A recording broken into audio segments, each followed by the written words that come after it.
Hey guys, it's Weston here with my friend Gabriel. Gabriel. Yes. I call him Gabe, but... You know Gabe backwards, E-bag? Here's my friend E-bag. Actually, He lives in that white van right there. yeah, so I'm here with my friend Gabe. We both are van lifers, and we connected here in Flagstaff. He saw one of my videos about Flagstaff and ended up coming over here. I literally had seen him from the beginning, and I was so inspired. He just looked like a really cool dude to talk to. You can see that. Sweet. You can see that definitely over the camera. But we automatically hit it off. If you can't tell, he just like boosts your ego all the time. Yeah, so we became buds, and I thought we'd make a video today together about how we stay warm living this van life, living in our vans. Gabe spent the whole winter here in Flagstaff, Arizona because he has a full-time job out here delivering goods to the Grand Canyon. Yes, I do. So he has to stay here.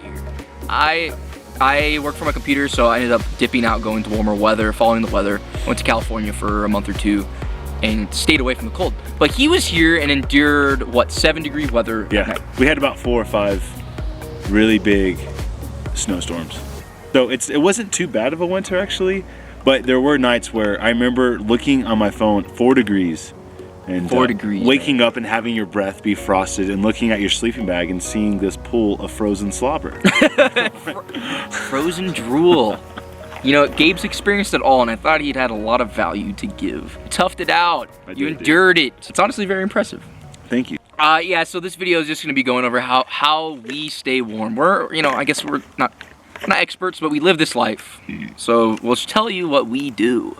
Okay, so the first, and in my opinion, probably the most important is the sleeping bag. Like it could be the only thing you needed. Yeah, so with the sleeping bags, that's the most important thing. Fork the money over, for sure. Fork the money over. I actually got a 0-degree Coleman sleeping bag for like $50 online. Coleman? That's Walmart brand.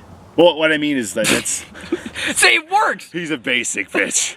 Well, I ordered it online on Amazon, and it was a Coleman 0-degree sleeping bag, and it's worked fine. The coldest weather I've experienced in my van is about 22 degrees, I think. The night it got cold, and I was actually sweating that night because I was zipped up in my mummy's sleeping bag. And that's all you needed. That's all I needed, and I was just wearing a denim jacket. Gabe's a very interesting fellow. He does things differently. I have 2 20-degree sleeping bags. I have one Coleman, someone gave me, and the other one I actually bought before I moved to Flagstaff. So you slip one over the other?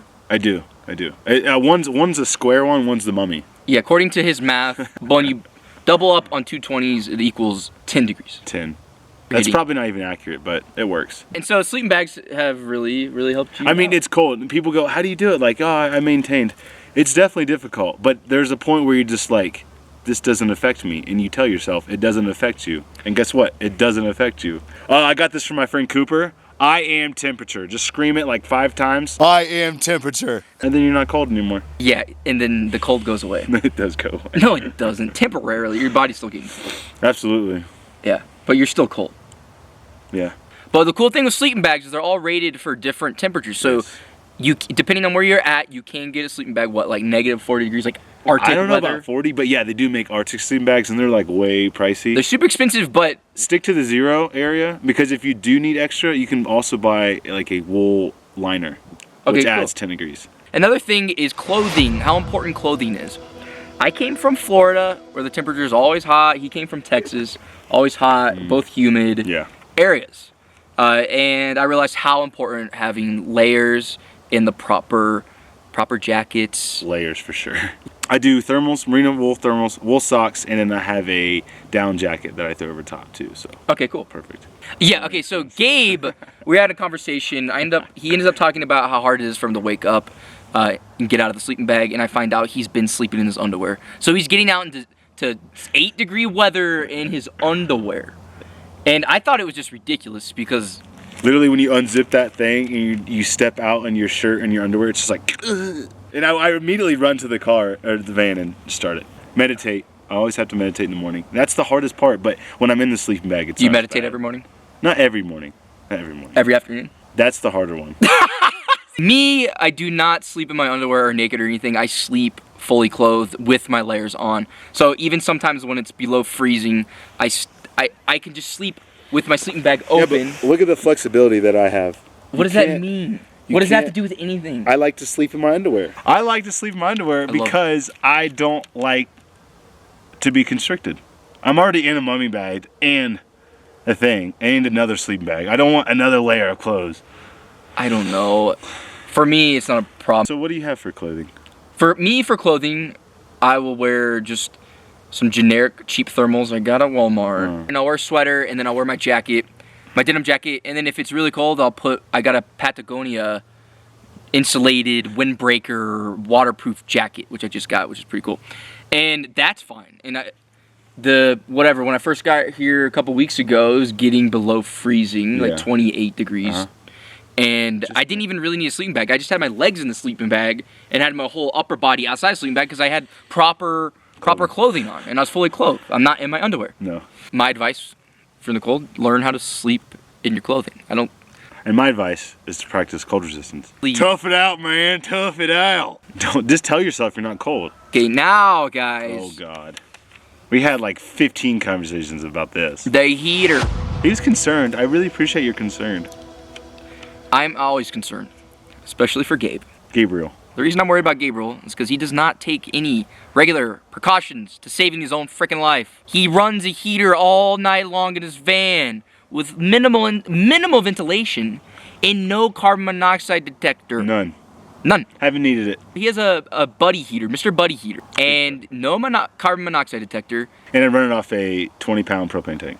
And he runs it off a 20-pound propane tank. He went through the winter doing this, and he's still alive. I think I'm slowly losing brain cells. He's even had in the middle of the nights, right, where the heater shuts off because of low oxygen level. That's because I stupidly forgot to vent it out. Sometimes I would just wake up an hour earlier to my alarm clock and then turn the heater on, let the room warm up, so then when I got out of the sleeping bag in my underwear, I'd be fine. Okay. That makes sense. So you use that to get out. Yeah, but I still wasn't insulating too, so like there was frozen icicles falling on my head from the sheet metal from the top of the van. Yeah, so Gabe doesn't have insulation. Not now I do. Well, now he does. I do some. So insulation's important. Insulation is definitely keep the heat important. in and be... Yeah, it wasn't just the heater that you have to keep the insulation, because I realized that it was only the ambient heat from the heater that I was actually feeling. Everything else was just escaping through the sides and the windows of the van. Very inefficient. Yes, very. I was burning so much propane. I spent between 80 and 100 bucks. On propane? Yeah. About exchange is about 20 bucks. I've realized you can actually get it filled for about $6 cheaper instead of exchanging it every time. But I went through one about a week. A full tank. And he hasn't died yet.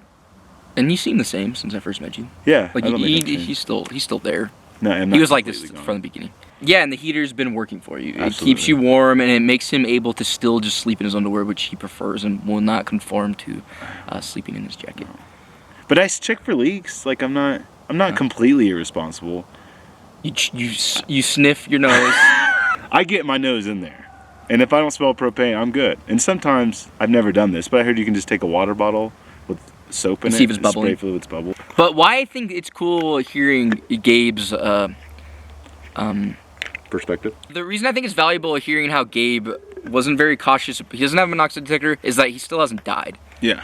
So it's kind of, and he's using the nice Mr. Buddy heater, which is known to, I guess, not give off a lot of exhaust or whatever. Exactly, and that's why you don't care. There's a ceramic tile that actually is getting heated, and it's a small flame. So there may be some release, but since it's right next to the ventilated window, I don't have an issue with it. Carbon monoxide release?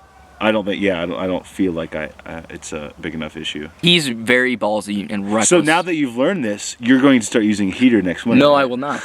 He'll just move. Or just buy a better sleeping bag. But I had a little buddy heater, and I'm just paranoid about this. Just maybe it's my dad going, "Hey Weston, be careful." I even have a carbon monoxide detector, and I still was paranoid about having a heater running in the morning to warm up my van.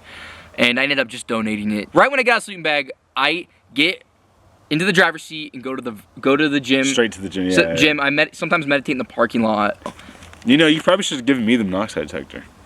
You can have the monoxide detector. I thought you donated it. No, I did not. No, I donated the heater. The monoxide detector's still in my van. Well, shit. There we go now, guys. You guys. No, I don't want any trolls commenting. You're gonna die one day. I'm so paranoid. I have a monoxide detector. And you still don't have a heater. And I don't even have a heater. No, I still make sure that I still see that green blink. Like, do you really? Yeah, I'm like, okay, it's still working. Because I can storm back to back. Another van dweller. She was cute. She was. Gorgeous. I can't wait for our next topic. Yeah. women. Or dating. Dating. I hope we covered covered basically how we stay warm. We're not experts on this shit, so Nope. you should do some research. I would recommend. Don't do some of the things Gabe does. Also, I don't think you have to be as paranoid as me. Like, you're not.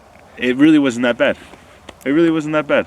You're a tough cookie. You just kind of. Carbon monoxide detector, which you should always get. Just have one even if you don't run any propane. I don't know. Save your money for some beer. No drinking. Oh, no. You can. No, I don't even like the drink. We both like to drink. I know. I hope you guys liked our video, and let me know what you think of Gabe.